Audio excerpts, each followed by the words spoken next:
Your Honor. Yes, Mr. Weinstein.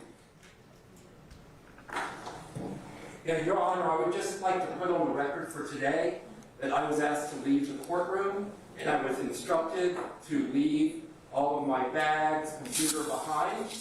I have no way of knowing if my bag or my computer was searched.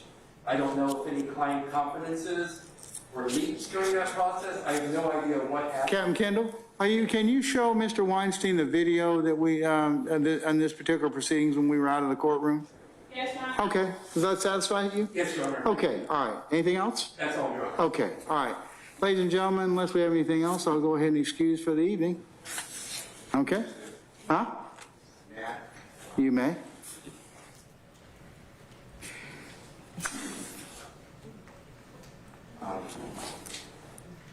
Your Honor, I don't know if the record properly depicts what occurred, but We don't know what occurred. You're going to need to file a motion. I'd like to put this, though, Your Honor.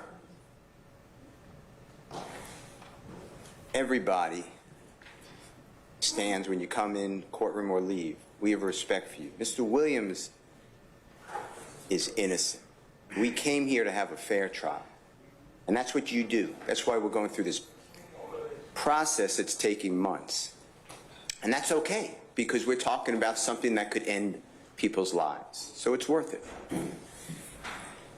I am not saying this is accurate, but I was told, and there's witnesses here, I was told that I could not call them, I don't know who they are, but that they were alerted to come to your honorable court today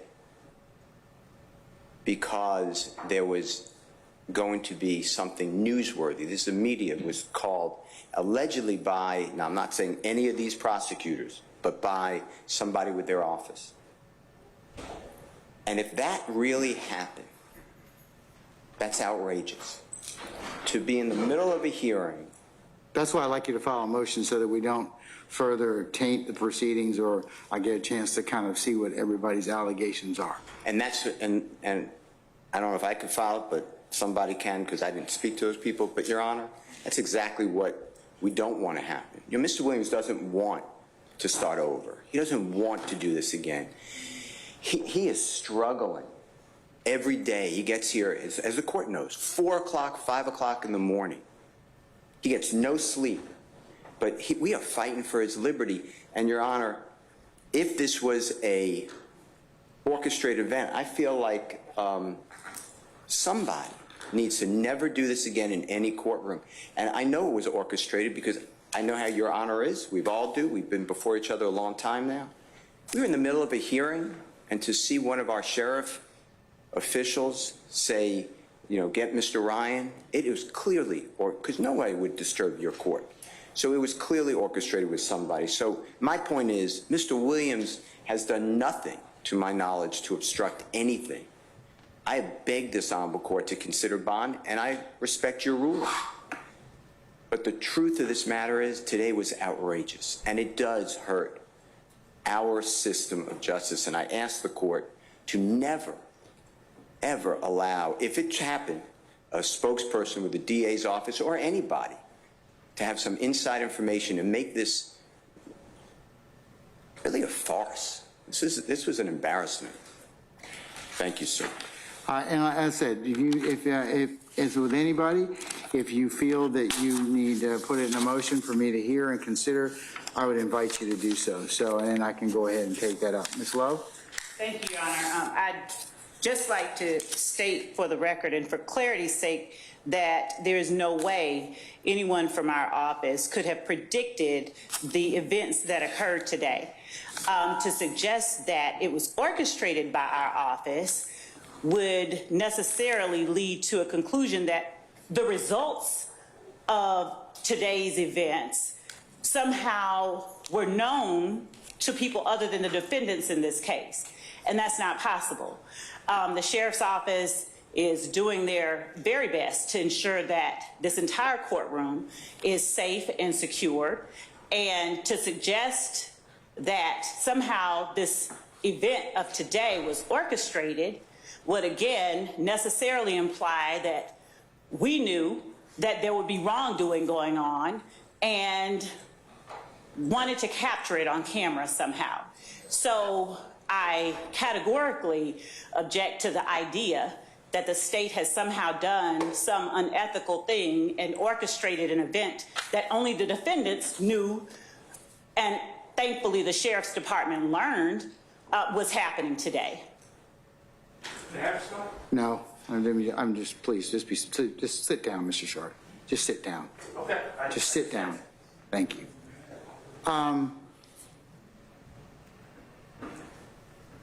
I've reiterated this time and time again about professionalism. I've tried cases in front of most all of you for a while now. And most courts, in fact, all courts give counsel the benefit of the doubt, and we give you wide latitude to try your cases. So I don't think that anybody in here intentionally comes into court and tries to disrupt our proceedings. So I give you that as a foundational basis. However, what our Sheriff's Department and other law enforcement professionals are in charge with, and that's the responsibility of keeping everyone in here safe. There are things that they do and that are done outside of our presence to keep our safety at the forefront, and we're going to just have to trust the process. I don't know what happened today. For whatever reason, we'll find out. We'll find out at some point in time.